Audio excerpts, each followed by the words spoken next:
Welcome to the Navik Gaming Podcast, where it is our mission to explore the business and future of video games. We bring together the industry's brightest builders, investors, and thinkers to keep a pulse on current events, dissect emerging trends in games, share lessons learned, and have a great time. This podcast is also part of Navik's growing ecosystem, which ranges from free and premium research to consulting and advisory services. For more information, visit www.navik.co. This episode is brought to you by Lightspeed Venture Partners. Lightspeed is a globally leading venture capital firm with over $29 billion in capital under management and more than 500 investments across the US, Europe, and Asia. With its dedicated gaming practice, Lightspeed Gaming, the firm is investing from over $7 billion in early and growth stage capital, making it by far the largest fund focused on gaming and interactive technology. Lightspeed's team combines deep expertise in gaming with a global multi-stage investment platform and a culture that truly puts founders first.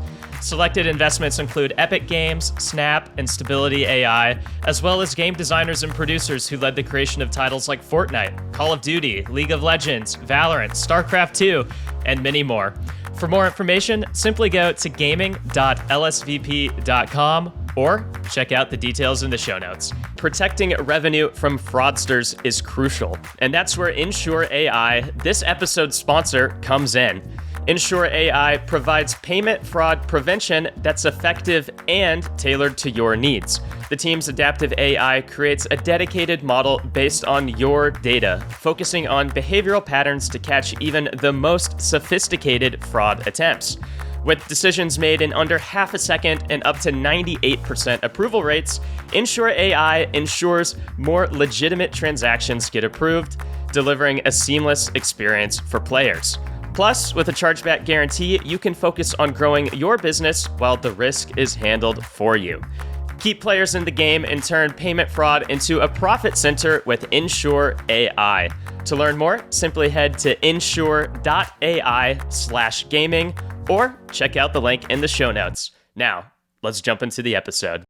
Hello, everyone, and welcome to the Navik Gaming Podcast. I'm your host, Alex, and this is the interview and insight segment. Today, we're taking an adventure into the world of brand marketing, live streaming, and cohabitated, culturally relevant branded experiences. As many of our readers and listeners know, the biggest free-to-play games like Fortnite and Roblox are coveted by brands due to the high volume traffic and concentrated hours committed by players in these online experiences. As you've probably read on our Roblox immersive ads, shout out to my colleague David Taylor, or seen Fortnite's branded experiences like Marriott Bonvoy, you know that these experiences are big and huge and inside games.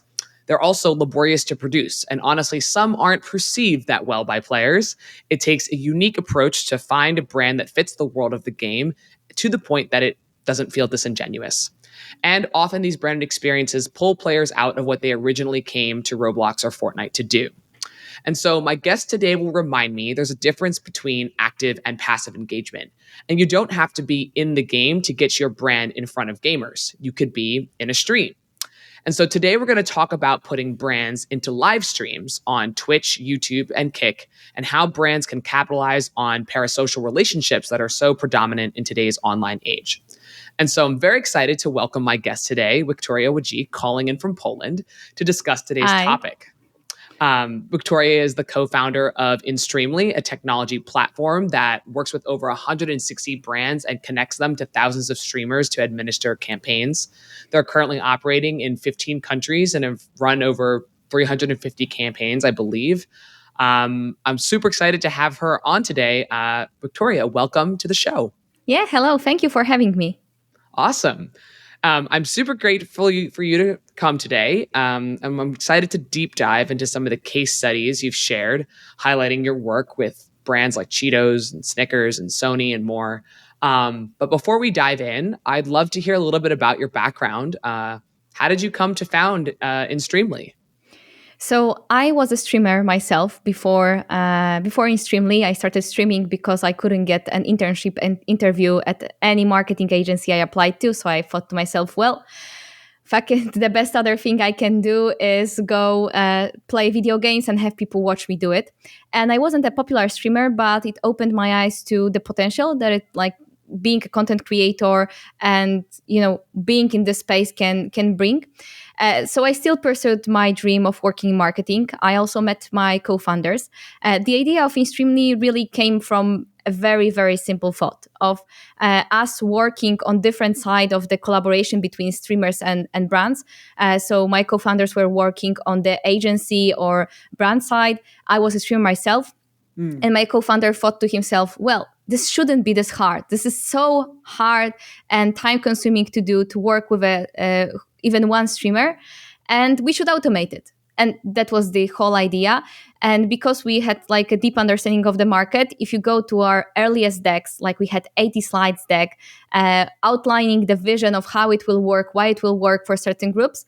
In the end, after those 5 years, I can say 95% of everything that we predicted came true. So this was the background. And now we are 5 years deep, over 1,000 campaigns done, and some cool technology developed. Awesome. Well, I love the resilience, and the story is fantastic. And I think it also probably puts you in that driver's seat of really understanding what it means to be a consumer. And I think that sometimes you don't really understand how a process works until you're really kind of living and breathing it. And so I really appreciate that story. 80-page slide decks definitely sounds very long. I'm sure it's a lot shorter today. But before we dive in, I kind of want to like ground us in some core questions to help the audience really kind of grapple with what we're talking about. Because even for me looking through, and I'm less familiar, my background's not in marketing, it was sort of confusing exactly where the space that InStreamly is playing in. And so to ground the audience before we dive into the problem statement, talk about some case studies, talk about the business model, can you tell me about the brands that you're working with today? Maybe name like your top 5 or 10. So top 5, it will be, let's say, Netflix, HBO, PlayStation, FMCG brands, the whole PepsiCo,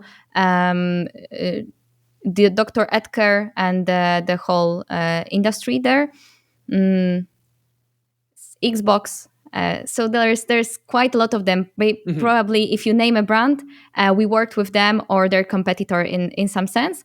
What is interesting, majority of the brands that we work with, and we also work with their agencies first, are not gaming companies really. These are brands that are outside of gaming that really want to reach gamers because they think gamers are an interesting demographic. I see. Okay. Well, you answered my other question there, was what percent of them are gaming companies? And then just to confirm, I'm going to say this out loud. Your clients are the brands. Your beneficiaries are the streamers. InStreamly is not a streaming platform itself, but you integrate with streaming platforms.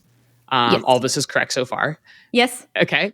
And basically what you're doing is you're connecting brands to streamers that might be a good fit based on their personality or the games that they typically stream, so that you could kind of have that like brand authenticity match up with the influencer.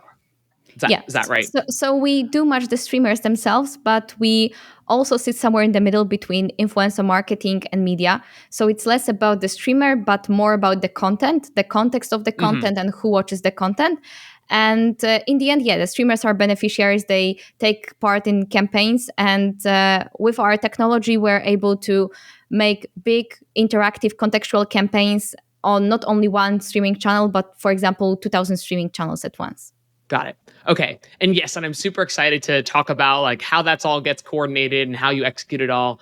But it looks like I've got my facts straight. Looks like our audience has going to have their facts straight as well. So before we get started, I want to tackle this space from a more like startup garage perspective. You talked a little bit about the problem given your experiences as a streamer yourself, but what is the problem statement here? What's the job to be done? And how did you find the correct product market fit for the InStreamly product?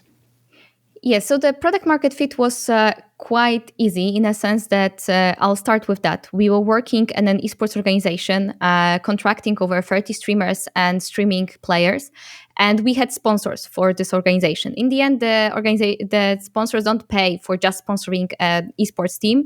They want reach. So we started using the MVP of InStreamly to deliver this reach on those streams, just to have those sponsorship requirements fulfilled. And so it quickly came out that some brands don't want really to sponsor an esports team. They don't care about it. They care about the reach to gamers.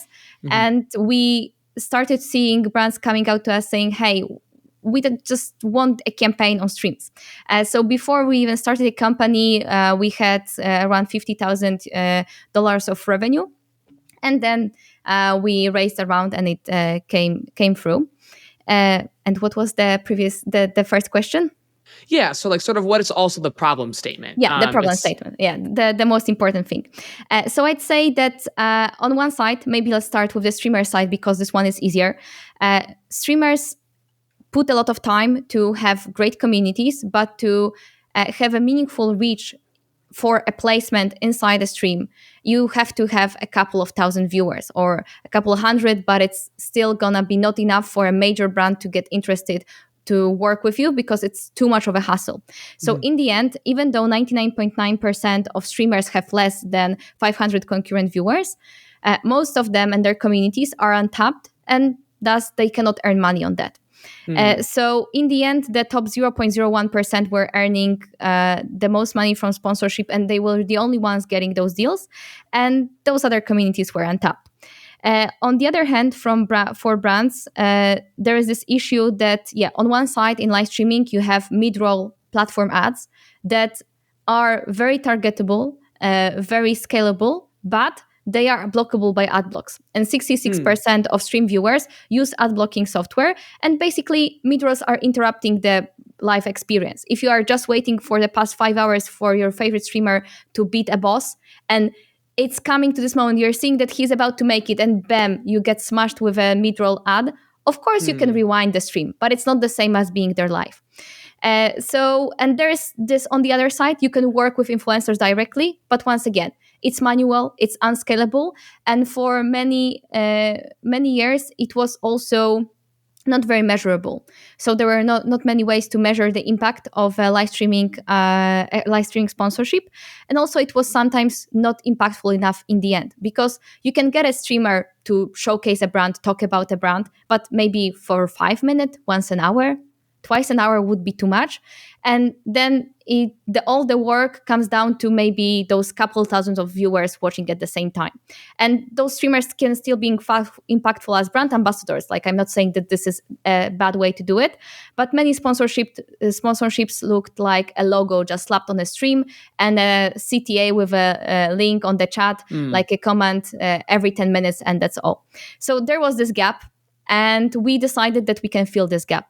So we can make it a scalable media-like format, but that has those benefits of influencer marketing and that enables those streamers to really take part of campaigns of the biggest brands. And on the other side, for the brands to really have something that they can compare to any other media that is more measurable, has better reporting, and in the end, has very good contextual application. So thanks to us being inside many streams, we are able to understand what is happening in the game, what is happening on the chat, what the streamer is saying, and place the brands in this contextual way based on the stream. So both sides, in the end, everybody wants to earn money. Brands want to earn money on advertising and having it be as good as possible, and the streamers just want to earn money on streaming, so they are, I'd say, the easy side of the business. Right. So effectively, you're running sans the issue. So the first issue is basically streamers being too small, and them just not having the scale to attract a brand. Brands not really knowing exactly where to go, trying to access gamers, but also navigating the fact that many people have ad block. And also the idea that slapping a logo on something isn't sufficient anymore. You need something a little bit more bespoke.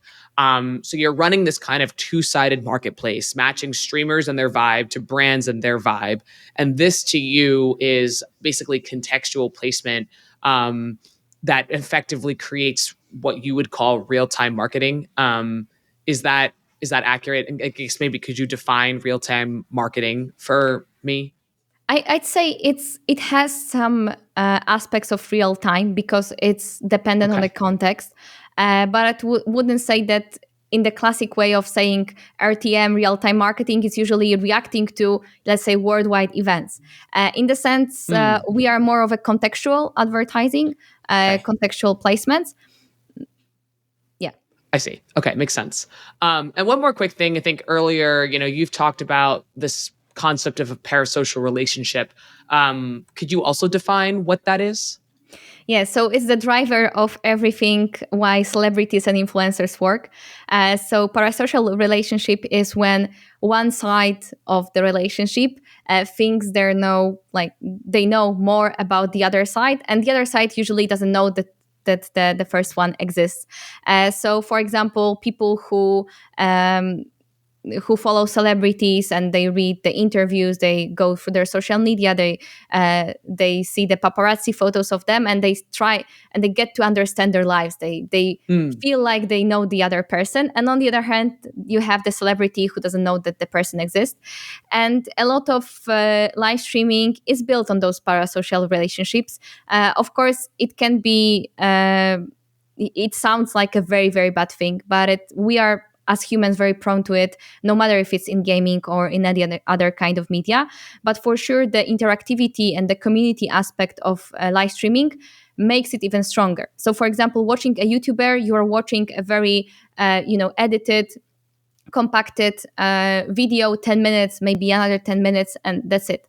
On live stream, it's not even about watching a specific piece of content, because when we asked viewers why do they watch streams, more of them were more likely to say because I like a particular streamer than saying because I like watching games. So the right. person of the streamer and spending time with the streamer is important, and same with the people on the chat. So especially with those smaller influencers, but the bigger ones as well.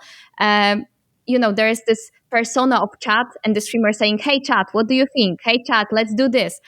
And in the end, it's just not just about content consumption, but spending time in the context of this live stream of this content going on and you interacting on the chat.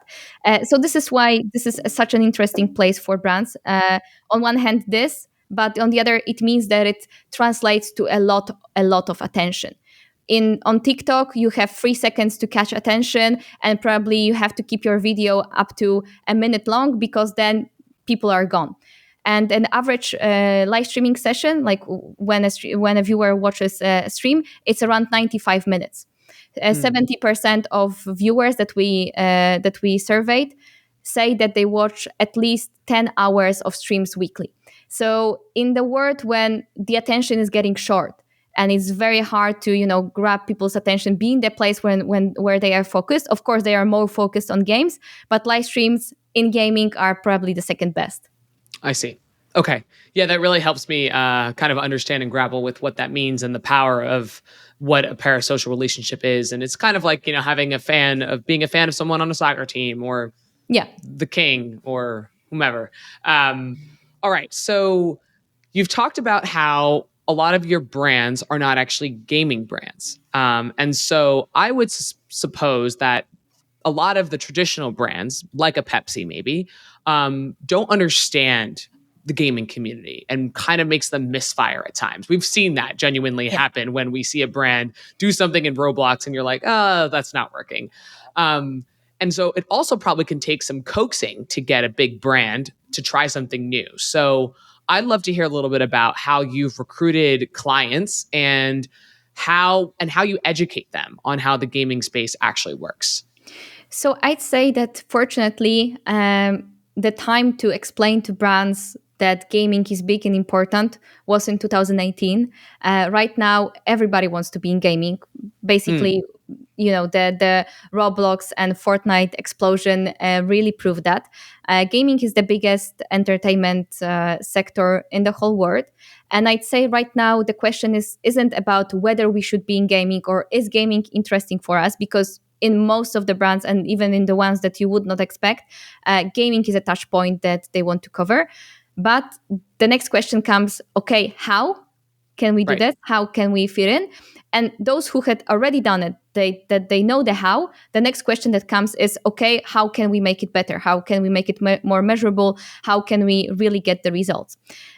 So of course it takes a lot of education. Like I recorded a 5-hour-long gaming marketing course with, going through different aspects of gaming marketing, and I do a lot of workshops with clients or with agencies.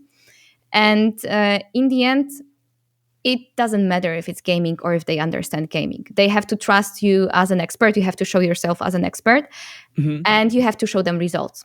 So if I were to show you one slide about InStreamly, I wouldn't even show you like the cool stuff, the case studies of things happening based on what is happening in the game. I would instead just show you the brand lift study results, like the brand awareness race and the brand affinity race. And you just show them metrics, show them that this works.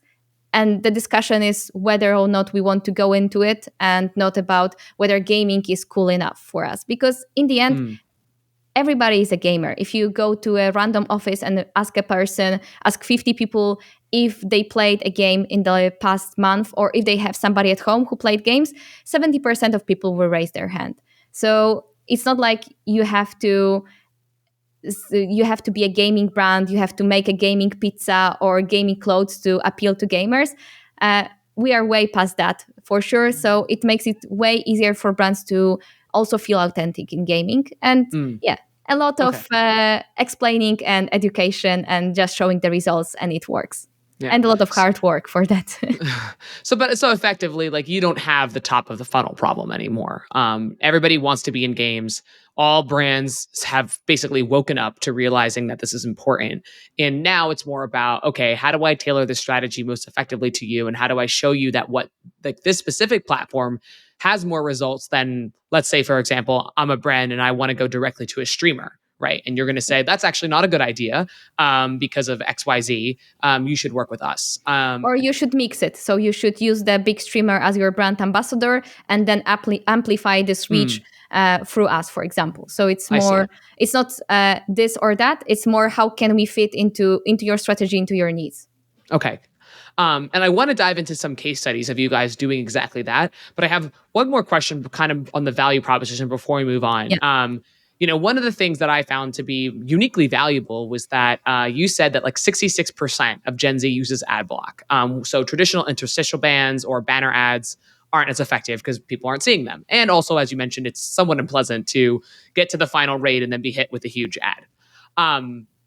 I could see that being a huge incentive for brands wanting to partner with InStreamly, but why do you get around ad block and others don't?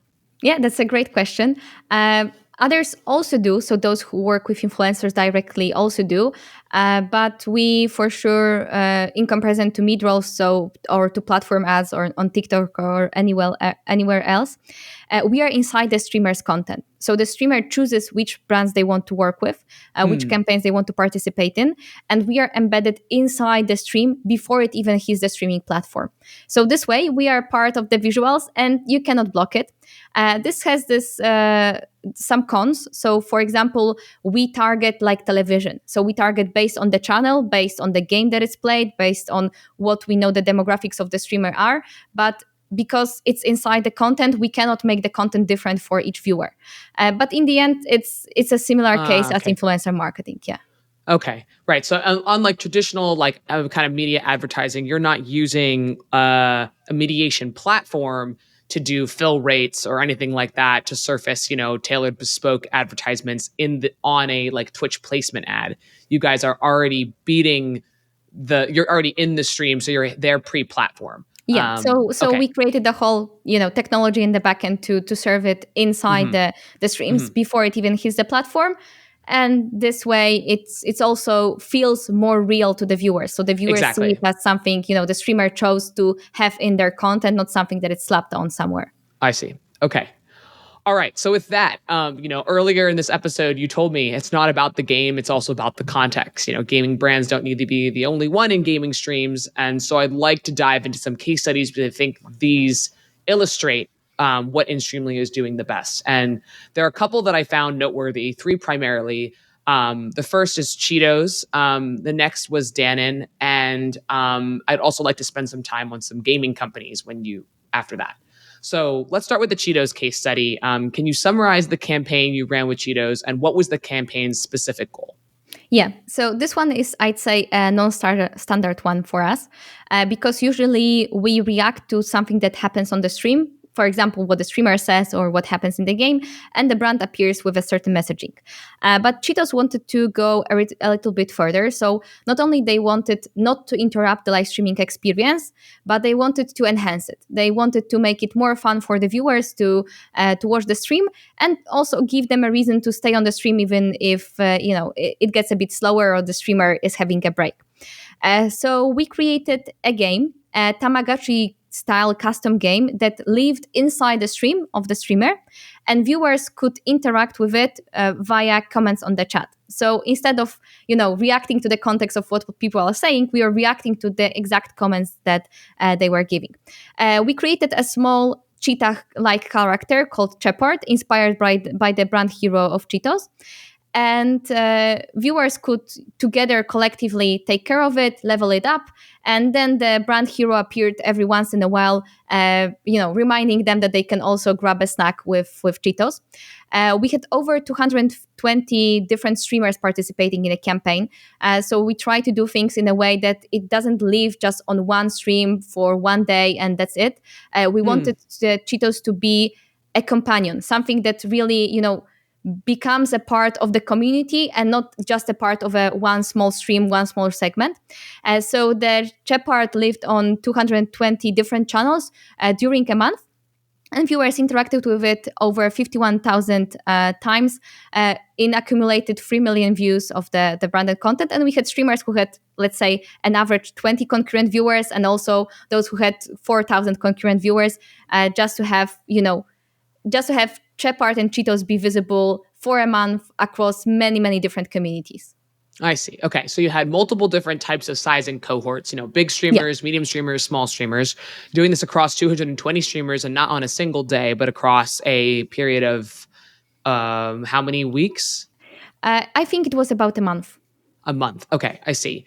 And how did you coordinate all of that? Like, how did you plan who goes first? And 220 people seems like a lot of people to, basically say, hey, on Monday of March, you're here, and then you are on Thursday. How do you run that pipeline efficiently? So it wasn't like one day this one streamer, the next day the other streamer. It was 220 streamers the whole month. So the Shepard lived on their stream as their mascot, as the mascot of the stream, and the viewers could take care of it. It took a bit of effort. Usually our campaigns have a lot of streamers participating. Our biggest one had 1,982 streamers participating for Mountain Dew. In this case, it was a smaller number because we needed the streamers to do an action. They had to install the game inside their computer. So it wasn't a Twitch extension or something external. It was a custom game that we made and that lived on their computer and then integrated into their streaming software. And because we have experience dealing with this many streamers, so we prepared a lot of explanations, Discord communication, email communication, direct communication to chosen streamers to remind them on how to run this campaign, how it will be priced, etc., how they can earn money on that. And after a month, some of those streamers reached out to us saying, hey, I know the campaign ended, but can you just please keep the game on? Because my viewers Shepard became a part of our community and we want to keep it on stream. So I'd say there is no trick to coordinating this many streamers. We have a very good streamer success team that all the people working there were streamers themselves. So they know how to talk with the streamers, and it just takes a lot of hustle to make it happen. For making the whole game, the process started, I think, 3 months before the campaign starts. On the side of Cheetos, they really, and Zenit, they briefed us on something. Hey, we want to do something that has never been done before. We want something more interactive. Like, give us the best idea that you've got. And our creative team has been researching, because we have a backlog of cool stuff that we want to do, waiting for this the client that really wants to push the boundaries. So this one fits, and it got quite quickly accepted. I know that on the client side there was a lot of back and forth with the legal team and making it happen on their side.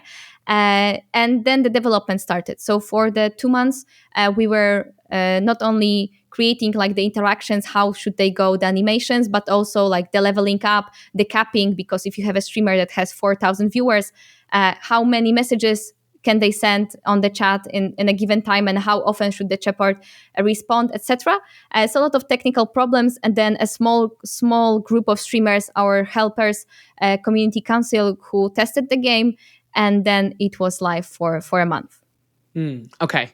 All right. So I've got a ton of questions in there. But the first is actually, you guys wrote this game code from scratch and installed basically custom software onto a streamer's computer. Rather, the streamer did it themselves. But who is responsible for building that tech, and who funded it? So the Cheetos funded it because there were two components to the campaign. So one is the media budget, like how much reach will we generate with the game, and the other component is like the base Development. game, development. And we partnered with a solution provider that we worked with before, who specialized in some interactive games, etc. So we got this idea from them that, hey, they came to us that we have this technology, we can interact with the chat, we can make a game like this. So then we came with the idea, and let's say the game design side was on our side, the developers were on their side, because we have our development team, but always if it's a bigger project, we like to partner up with more people just to make it go quicker. So Cheetos paid for it, and it took a bit of time to really make it happen because it was built from scratch. Okay, so you guys developed it. Cheetos funded it. That's essentially correct, right? Yeah. Okay. And so what was it like working with Cheetos on this brand representation of, I guess specifically Shepherd? Cheetos has a guy. I've seen a bunch of Cheetos ads, and he has a certain bravado and a flair. Was that how much, I guess, back and forth was there on the brand representation of what Shepherd is supposed to look like, and what color he is, and how big or small he is, and what rules of the universe are they following based on Cheetos lore, if that even exists? So there was for sure a challenge because we couldn't use the Chester, the main brand hero of the brand. The first ideas were taking care of Chester, the brand hero, but then we quickly got a response, hey, getting accepts and animations for that will take months, and getting back and forth with the headquarters. So this is why we created a smaller version, the Shepherd, like a small pixel cat. And it was pretty easy because the game itself was not very branded at all, because the name was associated, but the branding happened every once an hour or so, when the Chester, the brand hero, appeared and reminded about the rules of the game and about snacking Cheetos. So this is how we got through the whole how long it will take for them to accept that. So we worked closely with Cheetos. We had a very, very good and very eager to collaborate and make cool stuff brand manager, Natalia, on the side of Cheetos, that really advocated for making it happen. And it also wasn't our first time working with Zenith, so part of the Publicis group, and Cheetos and PepsiCo itself. We have done campaigns in the past, for example, for Flaming Hot, where we reacted to how many kills a streamer got in League of Legends. Basically, a pentakill made the whole stream burn up, and a solo kill was just like a small flame. So it was just pushing boundaries of what we have done before, and they were very eager to this. They want to experiment a lot. So it always takes a very brave brand, and on the brand side, this decides what can be done, really. Okay. Very cool. Yeah, I think that's such an interesting, because I would suspect that getting someone like Chester would take forever. Yes. And so it's very cool that, however, they were open to expanding the universe, making a new character, and working with you guys in that capacity. And I guess final question on the Cheetos case study here is, how did you guys decide which streamers or which games were the right vibe for this Tamagotchi Shepherd game? I guess I'm just wondering, what's kind of like, is there like a rule book there? You're like, or you just it's just all vibes based forecasting? It's a bit of vibes based and rules. So Okay. in terms of some campaigns, we really have very thorough, like a brand safety list. Basically, we have people going through all the streamers and tiering them based on the brand safety. So the lowest is Deadpool, like basically open inventory, and then you have the highest tier is gonna be Disney princesses. Of course, no streamer acts like a Disney princess, but this is the closest that we can get. And also we sometimes tier the brand safety based on the brand safety, or like just the targeting based on the games that are streamed, because we see like a very clear correlation in our research that certain categories just have certain demographics. With Cheetos, of course there are always categories in games that are excluded, so just sleeping, pools and bathtubs, all those things that nobody really wants to talk about the business side of on the business side of Twitch. But for Cheetos, we wanted to go as broad as possible. So there is this level of the streamers that we allow on our platform, the games that we allow on our platform, and then Cheetos was supposed to be everywhere because it was supposed to be a stream companion. So the streamers were chosen on this basic premiere that we don't want to, anyone who we call it in Poland pato streaming, so pathological streaming, gambling, etc. But the rest is all right. This is the culture. This is the gaming community. You have to be, adhered by the rules of this community, and they are what it is. Okay. Okay. So some sort of context of, we don't want Shepard to appear in front of pools and bathtubs, as you said. But it's always off. Like we don't have any campaigns appear in front of pools and bathtubs. Right. So it's basically there are some like golden rules on your side and probably some golden rules for the brand, but then everything kind of in the middle, you kind of basically tier streamers based on their, as you said, brand safety, specifically based on the requirements of that brand. So, okay, interesting. Really fascinating. And I guess maybe one more question. I'm actually just this is such a fascinating campaign to me. Cheetos sales, did they go up? Right. And I guess, how did you measure that? Was Cheetos happy with the results of this campaign? The goal of this campaign wasn't really sales, in the sense that Cheetos stated their challenge that for the past couple of years or tens of years, they were associated as a brand of snacks for little kids that the parents buy for kids. And they are in the very long process, because we were just a part of it, of trying to change the image into being a cool brand for young adults, young people themselves buying it. So the challenge was not really to build sales, because in the end, this is not a campaign that will build sales. This is something that builds brand affinity and brand awareness. We wanted the Cheetos, and Cheetos wanted to feel more close to the gamers, and for the gamers to feel that it's a part of the gaming community. And in the end, the results were about the brand uplift. So the brand awareness, brand affinity, top of mind metrics.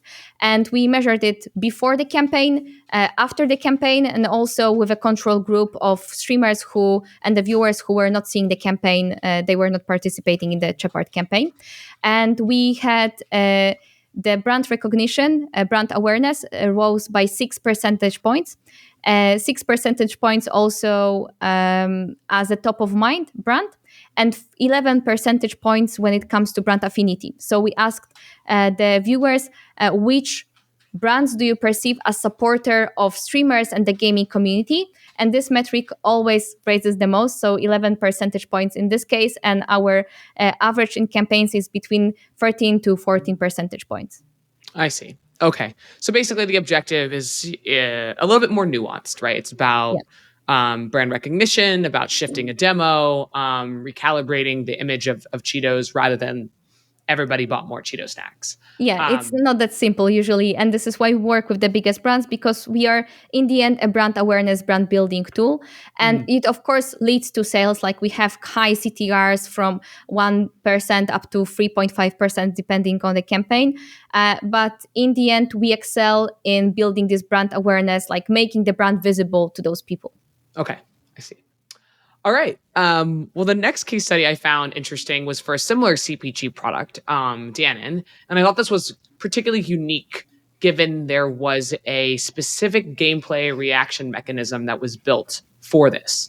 Can you summarize what this campaign was and what their goal was? Danio is a yogurt brand, and that has a very distinctive brand hero called Small Hunger. It's a very snarky monster that appears when you are hungry and makes fun of you, like is a bit mischievous. And they wanted to a bit revive the mascot, like it was the old school classic. Everybody grew up with it, and they wanted to breathe new life into it. So we created a mechanism that allowed us to recognize how well the streamer is doing in Fortnite. And if the streamer was just playing bad, getting beat up, going low on energy, the Small Hunger, the snarky monster, appeared making fun of them, saying, haha, low on energy, maybe grab a yogurt and you will play better. So it was contextual, very on brand, but just in a very, very new for environment for the brand than it was before. Okay. And so they approached you because they wanted to, again, revitalize the brand. And what you did here was you tied up the concept of being low on health in the video game and eating real life food, and specifically Danone yogurt. And in this campaign, I believe you worked specifically with another partner, VMLY and R, to build AI tech that detected when the players were actually low on health, so that pop-up that you just explained would appear on the Twitch stream. So tell me a little bit about how that worked. How did they get involved? Are they in-house at your company? Where did you find them? Yeah, so VML is part of the WPP group. It's a creative agency, and they were responsible for the Danio brand and appearance broadly in social and the creative side of advertising. So they came up to us with this idea the first time, and with us developed the mechanism that allows us to catch what is happening in the game. In this case, it was AI based. It was quite complicated because it was vulnerable to the game changing the UI. And if it changed the UI, basically in the middle of a campaign, we would have nothing. So we worked very closely with them. They were responsible also for the creative animations. In some of the campaigns, we do the creative, the artworks. In some campaigns, we work with the agencies that work with the brands to do it. So it was a very close collaboration with them, and it paid out. We got for example, Best of Technology award on in a CE marketing industry awards. It's important for many people. And since then, we developed this mechanism to be more reliable. We are right now able to track over 150 different events in 20 most popular games. So League of Legends, CS, Valorant, Fortnite, etc. We know when the streamer buys something, when they end the game, win the game, keep the Baron, etc. But the first one was with VML and with a lot of work done also with them. And we were responsible for the, tying it up technologically. Okay. And we're going to talk a little bit more about this in economics in our next section. But I'm curious about, you worked with this other partner to build this technology. And now you actually are using it for other things, like in Valorant being able to detect X, or in another game being able to detect Y. So who owns this bespoke tech, you or VML Y&R? So this tech, the one that we are using right now, is built from scratch and using a way different set of tools. So instead of AI-based visual recognition, we just connect to the game's API. So we know exactly straight from the game what is happening in the game the streamer is playing right now. So there were no issues with the technology. Of course, there are some clients that pay a premium to be the first ones to do a thing. For example, we have a voice recognition, and that we did primarily, the first campaign was done for Monte.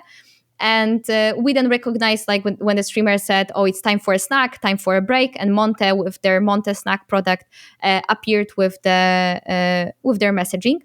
And because it was done for a given agency, and they also paid a premium for having it as a first time ever, they in the end, let's say, have a discount for the next ones. And they are with some agencies, we also are in talks with having exclusivity for certain mechanism. So having something developed for their clients, and this agency saying, okay, this mechanism is for ours. A year is only ours. Yeah. And there's a lot in the background going on when it comes to economics of dealing with agencies directly. I think the hardest part of being any kind of ad tech or marketing tech provider in this industry is navigating the ins and outs and what can be said or what cannot be said with the marketing industry. But it's a thing for a whole another podcast. But if you want to do a gaming startup, you will see that there are things that you thought that will be hard, and in the end they are not even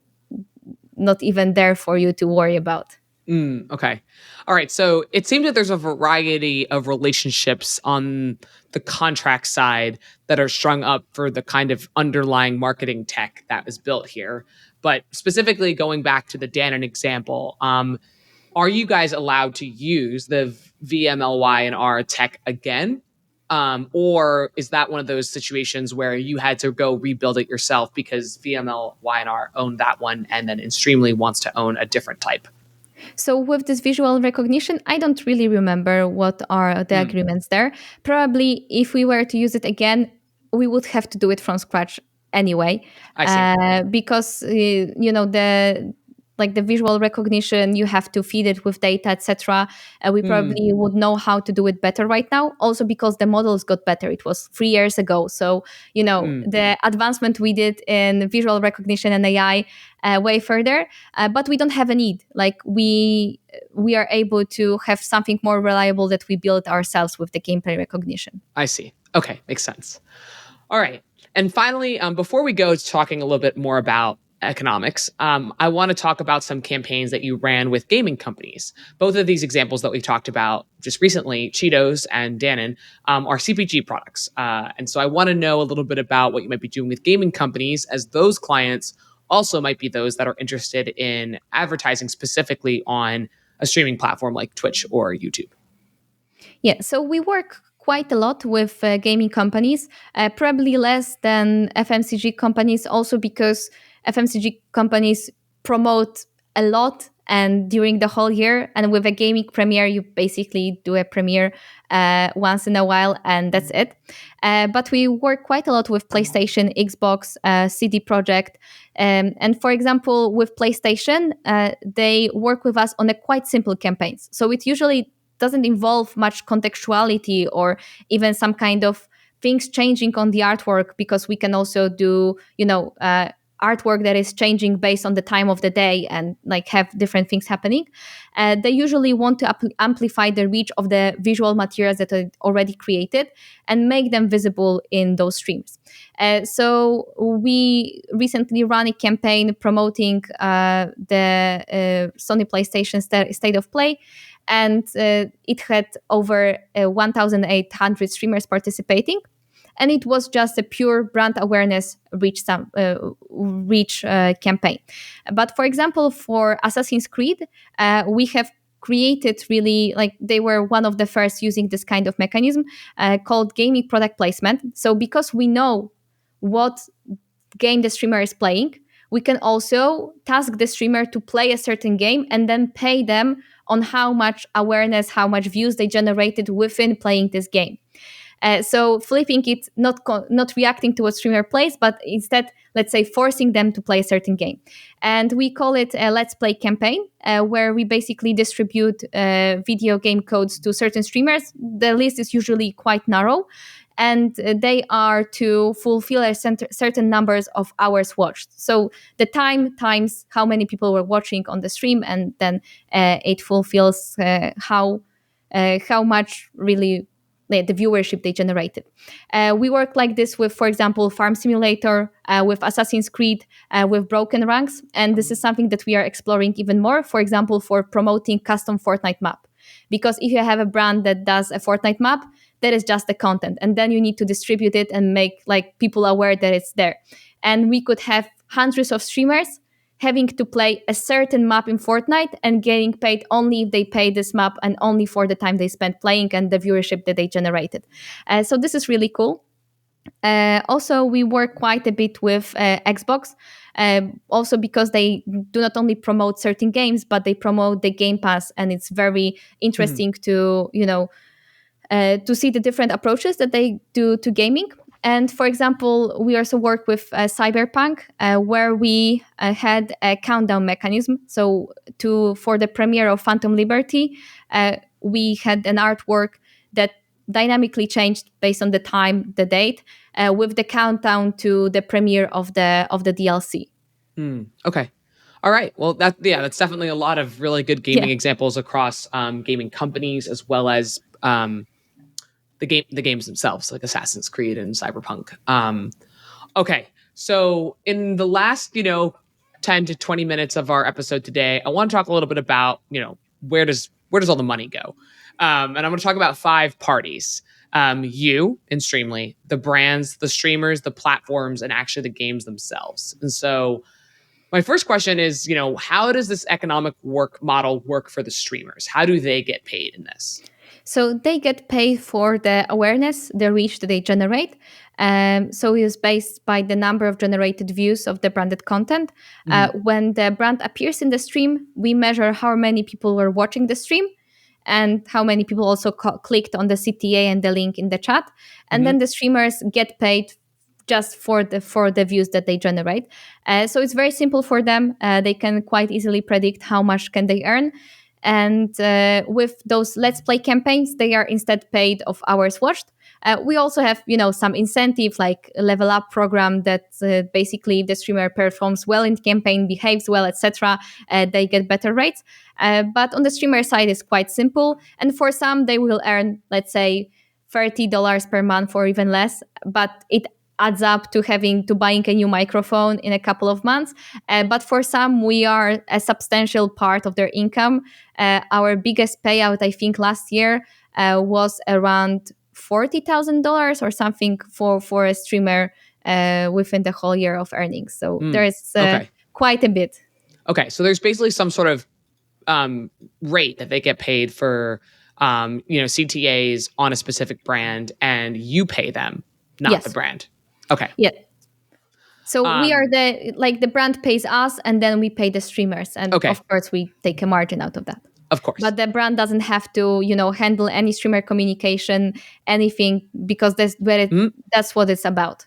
Okay. So from a fulfillment standpoint, you're fulfilling the payment, but the brand is also paying in, and that's kind of that's the slush fund from which you're using to pay your streamers. Okay.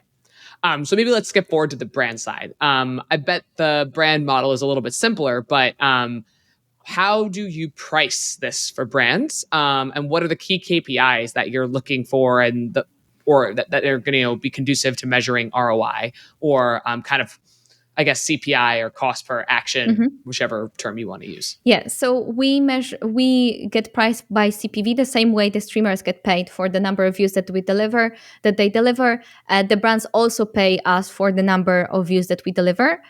So this is let's say the awareness, the reach budget.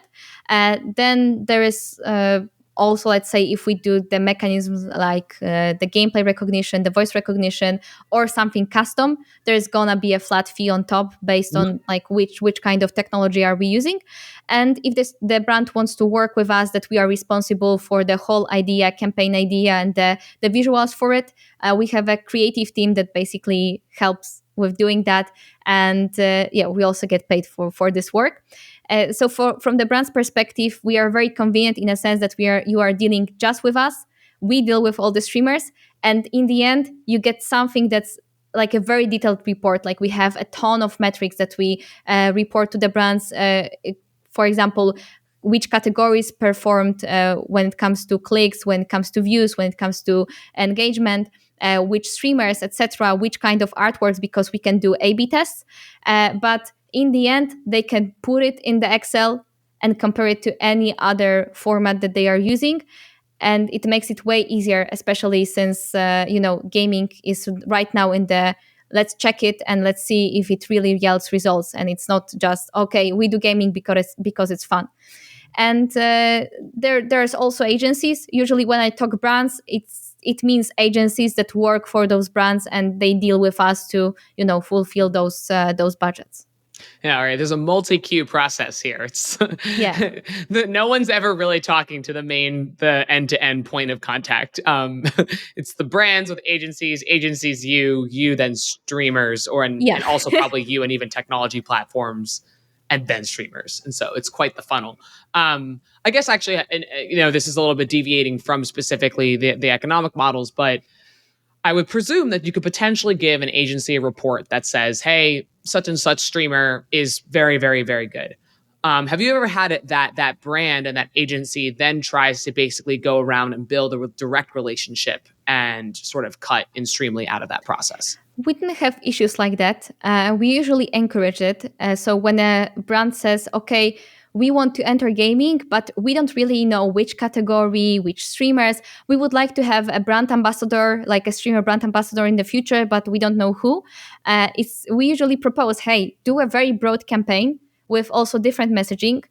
See which kind of messaging resonates with which kind of content category, and also see which streamers were the most active in this category, and we can help you make them your brand ambassadors. Because I say that we work with small, mid-sized streamers, but it's really all around the block, and we try to mix the campaign because the big ones bring a lot of reach, but they don't have a lot of engagements, and the small ones, they are small, so not enough reach, but quite a lot of engagement. So usually it's our proposition even to try and to find those brand ambassadors based on a broader campaign, also find the right spot for brand to double on when it comes to which category, which kind of gaming niche they should be in. Okay. And then from your side of things, what's your business model? Our business model is that brands pay us for the certain number of views delivered, a certain rate for those views, for this reach delivered. We pay the streamers for a certain reach that they deliver, and we take the difference between what the brands pay us and what we pay to the streamers. I think all sides are very happy. The streamers are earning more than they would do from direct platform ads, usually double to triple to quadruple more. We are quite expensive in comparison to, if you compare us to, let's say, a TikTok media buy or Facebook media buy, but we are way less expensive than dealing with a streamer directly and having the same reach on even the same streamer directly. And of course, we also earn on the strategy and consulting side of things, because we quickly found out that we cannot just be the stream reach. We have to have the competences on board, and we had them before to help the brands really navigate gaming as whole. So there's a lot coming into that. And to add the complexity, I'd say, because the business model is quite simple, but in some markets, we don't actually sell InStreamly ourselves. We just sell the technology and work with a local partner. So, for example, in Germany, we work with OMD, a very big media agency group, and they split the margin with us on the campaigns. We are responsible for the streamer and technology side, but they are responsible for the business. It's more on the startup side of things that, scaling a product globally that is very localized, because every market buys campaigns for their own market, was quite expensive. And we decided to go with the leaders of a given market and give them our technology as something they can show to their clients. And we have this working pretty well in Brazil, in Turkey, in Ukraine, for example, in Germany. And now I'm actually looking for partners for US. So this is a plug. If somebody wants to partner with us and do cool stuff and have quite good margins on that, reach out to me. Awesome. Okay. That's super fascinating. Just now, how big is your team? Around 35 people. 35 people. So you're doing all this with 35 people. Yeah. Okay. All right. It's pretty impressive. All right. 2 more people to go. Does Twitch or YouTube or any of the platforms benefit from this? Could see the platform wanting to. Yeah, so if somebody at Twitch wants to work with us, we are very open. We have many things that would be easier if we work directly with Twitch. But I'd say we operate in a way that influencer marketing operated for the longest time. Brands were visible in streams. They were doing cool things. They were visible in the chat. We just made it easier to do it at scale, do it with a lot more streamers, do it in a way that's, let's say, democratized, so the smaller streamers can benefit from it. And of course, the same way as, for example, Instagram did their creator marketplace, trying to, get the business of brands connecting with influencers directly on the platform instead of through agencies. But it never really worked. So I think that for sure the platforms would like as much as possible to keep the most money the ecosystem generates to themselves. But it's not how creator economy works at all at any other platform. With Twitch, what we bring is for sure that we see that streamers, and the benefit that we are bringing for the platforms, it's really that the streamers get more brand safe, and this is good for the whole platform, because when they are earning money they tend to be a bit more professional, and that's good. And the second thing is they get more committed. So we had streamers that had quite a low concurrent viewers numbers, let's say 100, 200 viewers, enough for you to really treat it, you had to put in a lot of time to get this many viewers, but not enough for you to really be a big influencer and earn big money. And we were the tipping point for them going full time, and them deciding, okay, instead of working half time as a waiter, I will instead go full time into live streaming. And I think it's beneficial for the whole ecosystem. We are bringing in brands that get interested in the platform that they wouldn't be interested before, because we give them a solution they can really understand. So in the end, any kind of creator economy platform, so for example Twitch, YouTube, Kick, benefits when there is more streamers that are making more content and they are earning money. So in the end, it benefits the whole ecosystem. Yeah, that makes sense. There's some sort of secondary uplift to allowing you to do what you do. But there's no direct economic relationship at present. Yeah, but there could be. I can easily see this happening, and it would be really welcome on our side, I'd say. I see. Okay, and finally, the games. Do any of the games benefit from this? So let's just say that you selected, for Shepard's the Cheeto and the Shepherd campaign, it seemed like you were across 220 streamers, multiple different sizes, probably many different types of video games. And we talked about how you selected the streamers, and there's some brand rules and et cetera. But for maybe something as specific as the Danio campaign, which was specifically in Fortnite, is Fortnite benefiting from any of this in any way?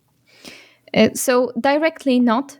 But once again, if we have the streamers play Fortnite and they know that they will earn money if they play Fortnite on stream, then Fortnite is benefiting. I'd say, generally speaking, it's a gray area, like live streaming of games. There are some games that tried to, control more what the streamers play and how they play on the stream.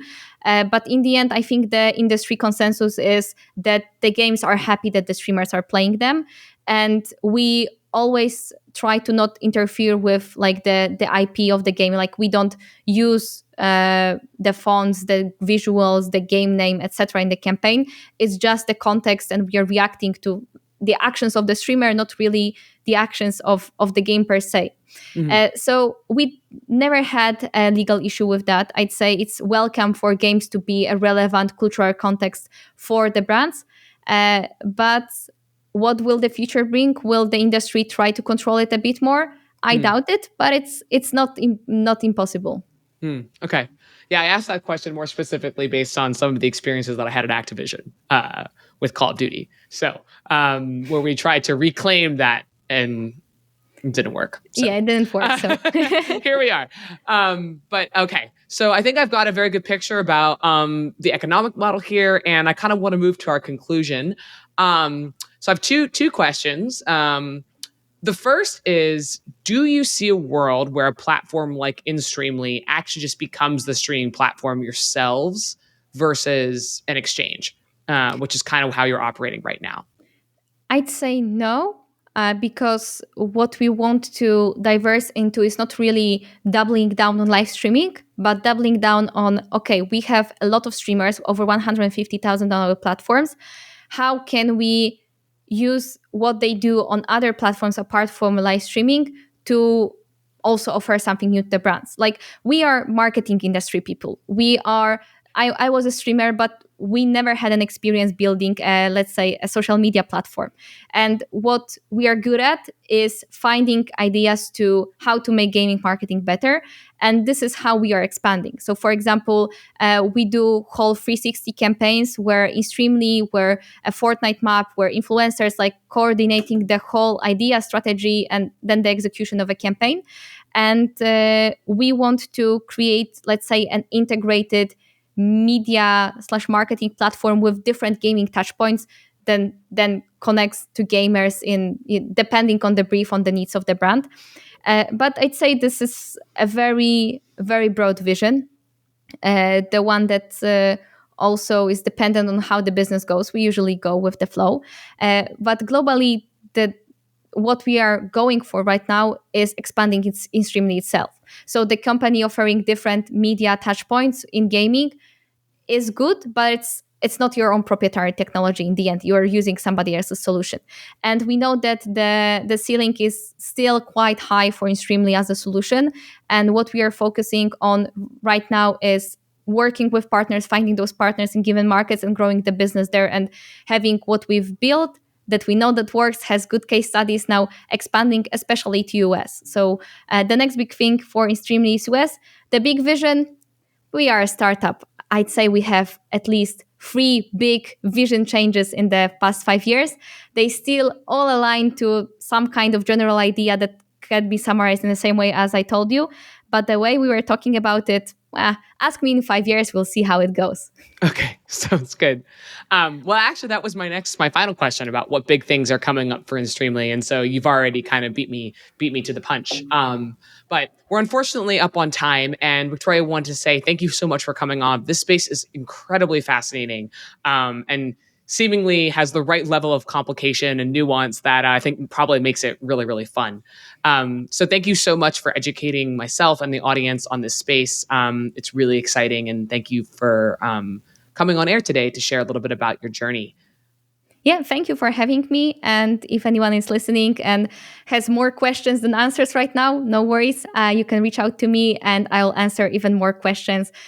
This space is really exciting. I think there are many more cool things to do, and I think we can do it together. Awesome. All right. As always, friends, if you have feedback or ideas, please hit me up at alexandra@naavik.co. I'm always open. And with that, that's our episode. See you next time. Thank you. See you. If you enjoyed today's episode, whether on YouTube or your favorite podcast app, make sure to like, subscribe, comment, or give a 5-star review. And if you want to reach out or provide feedback, shoot us a note at podcast@naavik.co or find us on Twitter and LinkedIn. Plus, if you want to learn more about what Naavik has to offer, make sure to check out our website, www.naavik.co. There, you can sign up for the #1 games industry newsletter, Naavik Digest, or contact us to learn about our wide-ranging consulting and advisory services. Again, that is www.naavik.co. Thanks for listening, and we'll catch you in the next episode.